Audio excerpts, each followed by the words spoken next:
तो हलसंधि प्रकरण के अंतर्गत अभी तक हम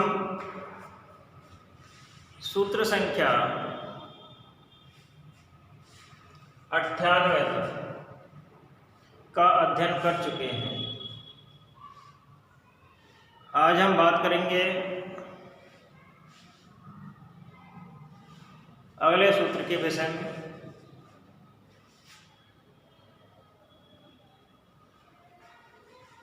तो 98वां जो सूत्र है, 98 से पहले 97वें सूत्र तक का हम अध्ययन कर चुके हैं। सूत्र संख्या 97 तक 98वां सूत्र है कुपवोः का पौच। कुपवोः का पौच अर्थात पु से तात्पर्य है क वर्ग। जब हम इसका विखंडन करेंगे तो पु से प्राप्त है क वर्ग और पु से तात्पर्य है प वर्ग। क वर्ग के अंतर्गत क, ख, ग, घ और अंग ये 5 वर्ण आते हैं। इसी प्रकार प वर्ग के अंतर्गत प, फ, ब, भ और म ये 5 वर्ण आते हैं। ठीक है। ये जो चिन्ह है का से आगे ये अर्ध विसर्ग कहलाता है। संस्कृत की भाषा में से क्या कहते हैं हम? अर्ध विसर्ग। ठीक है। ये चिन्ह है जिससे व्यक्त होता है कि ये अर्ध विसर्ग है। क्या है? अर्ध विसर्ग है। तो सूत्र कहता है कि कुप वो के पहुंचे अर्थात क वर्ग और प वर्ग परे विद्यमान होने पर, क वर्ग और प वर्ग परे विद्यमान होने पर विसर्ग के स्थान पर क्रम से जिव्यामूलीय का तथा उपधमानीय पा हो जाते हैं। और यहाँ जो ये च है, इस च से तात्पर्य है विसर्ग भी रह सकता है अर्थात विसर्ग भी रहता है। तो सूत्र ये कहता है कि क वर्ग अथवा प वर्ग यानी कि विसर्ग के बाद हो, पहले क्या हो हमारे पास? विसर्ग हो। विसर्ग के बाद क वर्ग हो अथवा प वर्ग हो। ठीक। क वर्ग के 5 वर्णों में से कोई भी हो या प वर्ग के 5 वर्णों में से कोई भी हो, तब जिव्यामूलीय का यानी कि अर्ध विसर्ग जो ये का है इसको क्या बोलते हैं हम? जिव्यामूलीय। और अर्ध विसर्ग जो पा है इसको बोलते हैं उपधमानीय। अर्ध विसर्ग का को क्या बोलते हैं? जिव्यामूलीय। जिव्यामूलीय। और अर्ध विसर्ग पा को बोलते हैं उपधमानीय। ठीक। तो कहने का तात्पर्य है कि जब विसर्ग के बाद क वर्ग अथवा प वर्ग होता है तब विसर्ग के स्थान पर अर्ध विसर्ग का या उपधमानीय प हो जाते हैं। जैसे हम देखें कि निरह, निरहि, पाहि, तो यहाँ क्या है? विसर्ग है। विसर्ग के पश्चात क्या है? प वर्ग का प विद्यमान है।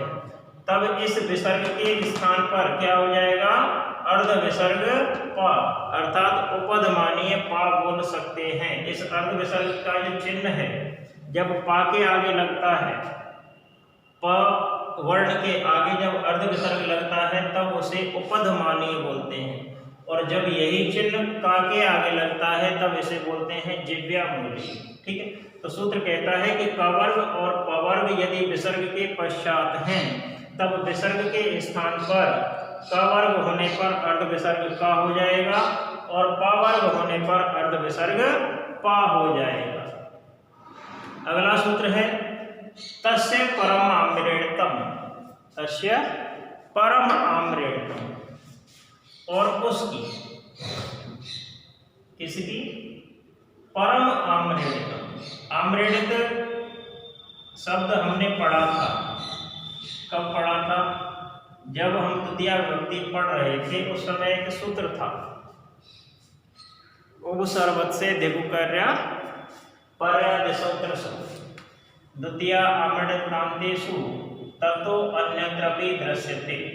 तो वहां भी क्या आया था, आम्रडित शब्द आया था। ठीक है, तो आम्रडित का जो अर्थ है, आम्रडित का जो अभिप्राय है वो संस्कृत की भाषा में इतना है कि दो बार जब हम किसी शब्द को एक जैसा कहते हैं तब दूसरा वाला जो शब्द है उसको आम्रडित कहा जाता है, उसकी आम्रडित संज्ञा होती है। तो यह सूत्र कहता है कि दो बार कहे जाने वाले रूपों में से पर यानी कि पर रूप, दूसरा वाला रूप क्या कहलाता है, आम्रडित संज्ञक होता है, अर्थात उसे आम्रडित कहते हैं। अब क्या है कि आम्रडित शब्द से हम लोग क्या हो जाते हैं, थोड़ा विचलित हो जाते हैं कि आम्रडित क्या है। तो आम्रडित से हमें भ्रमित होने की आवश्यकता नहीं है, क्योंकि इस संसार, इस जगत में प्रत्येक पदार्थ व्यवहार के लिए किसी न किसी नाम से अवश्य जाना जाता है। संसार में बिना नाम के कोई चीज नहीं होती और कहीं भी नहीं होती। बिना नाम से कुछ नहीं होता। जैसे मान लो किसी माता पिता के जुड़वा संतान है, तब उन जुड़वा संतानों में से क्या कहेंगे, किसी एक का नाम राम होगा, दूसरे का श्याम हो सकता है, एक का नाम श्याम हो सकता है, दूसरे का मोहन भी हो सकता है। तो वो क्या है, नाम है। तो ऐसे ही जब संस्कृत भाषा में दो रूप एक जैसे होते हैं, एक ही प्रकार के होते हैं, या दो शब्द एक जैसे होते हैं, तब जो दूसरा वाला रूप है उसकी आम्रडित संज्ञा होती है, या उसे हम आम्रडित नाम देते हैं। क्या नाम देते हैं, आम्रडित नाम देते हैं। तो हम लिख सकते हैं कि संस्कृत व्याकरण की प्रक्रिया में अर्थात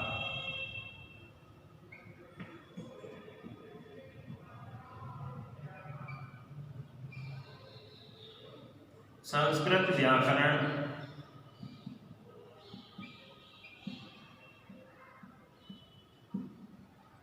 की प्रक्रिया कहीं जब एक ही शब्द, यदि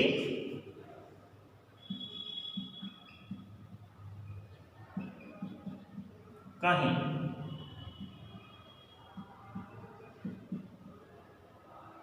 एक ही शब्द कितनी बार, एक ही शब्द लगातार दो बार, कितने बार, लगातार दो बार,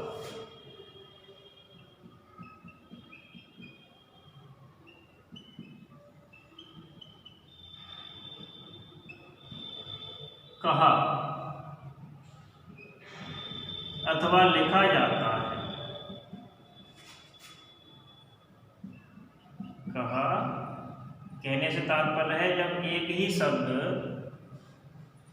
लगातार दो बार, एक ही शब्द लगातार दो बार कहा या लिखा जाता है, तब उसमें से, तब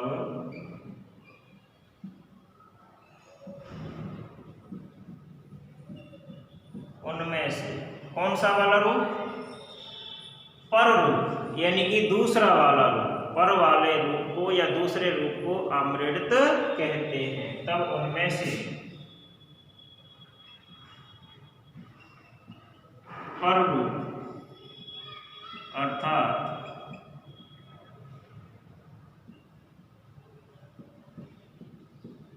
दूसरे वाले रूप को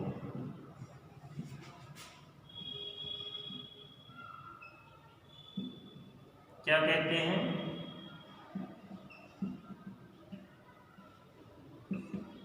आम्रडित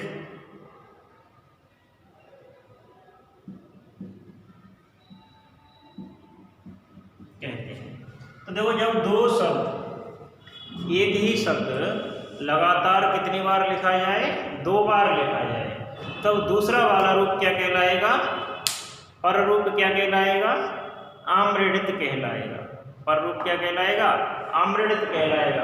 पहले वाले रूप को हम क्या कहेंगे, मूल रूप कहेंगे, और दूसरे वाले रूप को क्या कहेंगे, आम्रडित कहेंगे।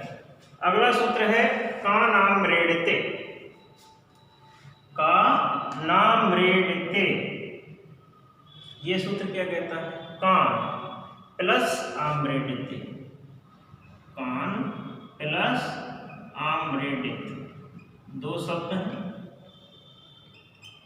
तो सूत्र कहता है कि आम्रेडित परे विद्यमान होने पर, आम्रेडित से तात्पर्य है दो शब्द जब एक जैसे हों, तो आम्रेडित परे विद्यमान होने पर कान शब्द के नकार को या कान शब्द के नकार के स्थान पर रु आदेश हो जाता है।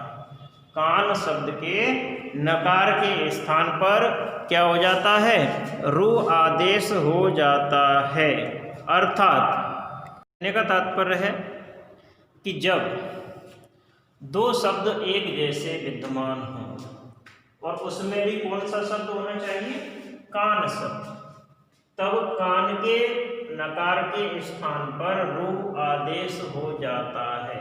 जैसे कान प्लस कान, इस स्थिति में कान प्लस कान, इस स्थिति में। तो देखो यहाँ जो आम्रेडित है, आम्रेडित किसे कहेंगे हम? दूसरे वाले रूप को। पहला कान और दूसरा कान, दो शब्द हैं, दोनों ही शब्द एक जैसे हैं, तो इसमें से आम्रेडित संज्ञा किसकी होगी? अर्थात आम्रेडित किसे कहेंगे? इस कान को कहेंगे। तो हमारे पास आम्रेडित है, तो आम्रेडित से पहले जो नकार है, कान का नकार आम्रेडित से जो पहले है, उस नकार के स्थान पर क्या हो जाएगा? रु हो जाएगा। क्या हो जाएगा? रु हो जाएगा। ठीक है। अगला सूत्र है छेच, छे और छे यानी कि छका, तब क्या होता है? तो छकार परे विद्यमान होने पर, छकार परे विद्यमान होने पर ह्रस्व को तुक अवयव होता है, अर्थात तुक का आगम होता है। तो हम लिख सकते हैं यदि पूर्व में, यदि अर्थात, चलो यहां से लिखते हैं,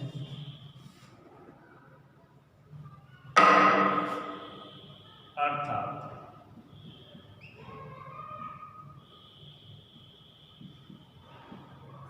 यदि पूर्व में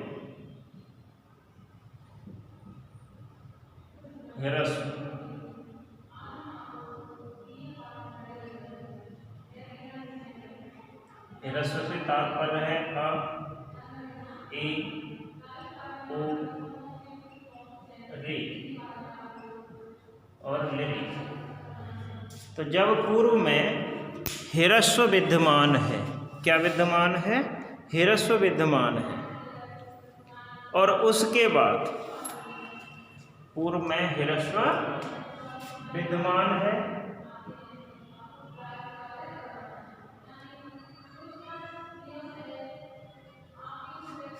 और उसके बाद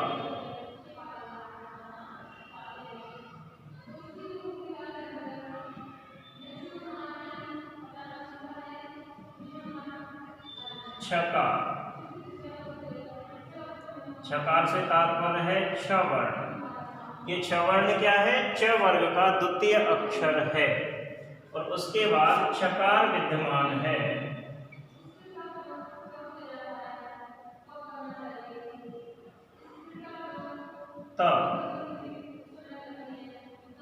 तब क्या होगा? आद्यंतो टकितो सूत्र की सहायता से, आद्यंतो टकितो सूत्र की सहायता से, इस सूत्र से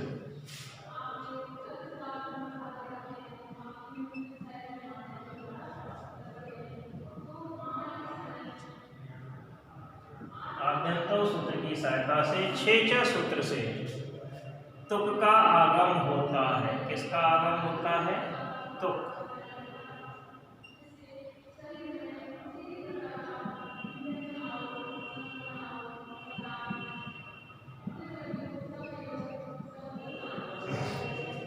जैसे हम देखते हैं सेवक छाया, तो सेवक छाया इस प्रकार से शब्द है। जब हम इसको सिद्ध करेंगे तब इसका संधि विच्छेद होगा सेव छाया, सेव प्लस छाया। ठीक है, तो ये जो चा है वो हमें छेचा सूत्र से प्राप्त होगा। तो हम लिखेंगे कि सेव प्लस छाया इस स्थिति में, तो देखो हमारे पास पहले क्या है, हिरस्व है। ठीक है, उसके बाद क्या है, छकार है, तब हिरस्व के बाद में तुक का आगम होगा छेचा सूत्र से। ठीक है, अगला सूत्र है पदांताद व। ये सूत्र क्या कहता है, पदांताद व अर्थात छकार परे विद्यमान होने पर पदांत दीर्घ को विकल्प से तुक का आगम होता है। यदि हिरस्व के स्थान पर क्या है, पहले दीर्घ वर्ण है, हिरस्व से के स्थान पर क्या है, दीर्घ वर्ण, जब हिरस्व होगा तो छेचे सूत्र से तुक का आगम होगा, और जब दीर्घ होगा तो पदांताद व सूत्र से तुक का आगम होगा। तो छकार परे विद्यमान होने पर पदांत दीर्घ को विकल्प से तुक का आगम होता है। जैसे लक्ष्मी छाया, लक्ष्मी छाया। ठीक है, तो इसका संधि विच्छेद क्या होगा, असिद्ध रूप क्या होगा, लक्ष्मी प्लस छाया। तो यहाँ क्या है, ये दीर्घ है, दीर्घ इकार है, तो हम लिख सकते हैं, तो लक्ष्मी तुक प्लस छाया, पदांताद व सूत्र से किसका आगम होगा, तुक का आगम होगा। तो हम लिख सकते हैं कि अर्थात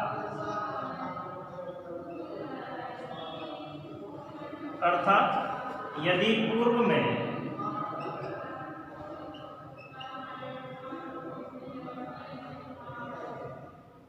क्या है, दीर्घ, दीर्घ वर्ण, कौन सा वर्ण, दीर्घ, दीर्घ में क्या आता है, दीर्घ आकार, ईकार, उकार, ऋकार, एकार, ओकार, ऐकार और औकार। ये 8 वर्ण दीर्घ वर्ण है। आ, ई, उ, ऋ, ए, ओ, ऐ, औ। जब पूर्व में दीर्घ विद्यमान है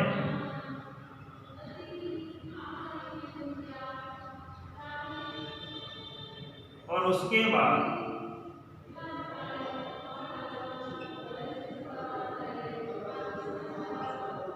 छका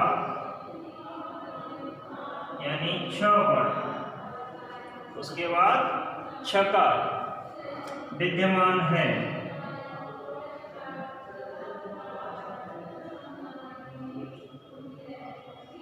तब क्या होता है, तब आद्यंतो टकितो,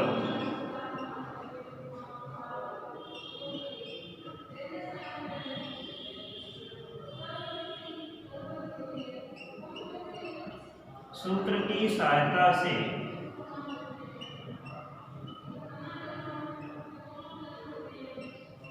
आद्यंतो टकितो सूत्र की सहायता से पदांताद व सूत्र से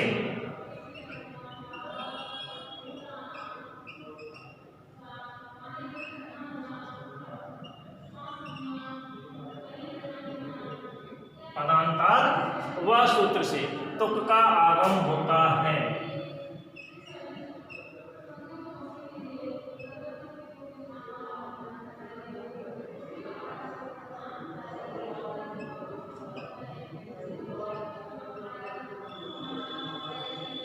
तो ध्यान रखने वाली बातें क्या है कि तुक का आगम किस सूत्र से होता है। तो तुक का आगम दो सूत्रों से होता है, छेचा सूत्र से और पदांताद व सूत्र से। जब छकार से पहले ह्रस्व वर्ण विद्यमान है तब छेचा सूत्र से तुक का आगम होगा, और यदि छकार से पहले दीर्घ विद्यमान है, दीर्घ वर्ण विद्यमान है, तब पदांताद व सूत्र से तुक का आगम होता है। तो शिवक्षाया और लक्ष्मी छाया, इन दो शब्दों की सिद्धियां इन दोनों सूत्रों से हमें प्राप्त होंगी। अगर आता है कि तुक का आगम किस सूत्र से होता है, तो ह्रस्व होने पर तुक का आगम छेचा सूत्र से होता है, और छा से पहले दीर्घ होने पर पदांताद व सूत्र से तुक का आगम होता है। तुक का आगम किस सूत्र की सहायता से होता है, तो आद्यंतो टकितो सूत्र की सहायता से तुक का आगम होता है। इस प्रकार से हमें इन शब्दों की सिद्धियां प्राप्त हो जाएंगी। इस प्रकार से हल संधि प्रकरण समाप्त हुआ। आगे हम पढ़ेंगे विसर्ग संधि प्रकरण। धन्यवाद।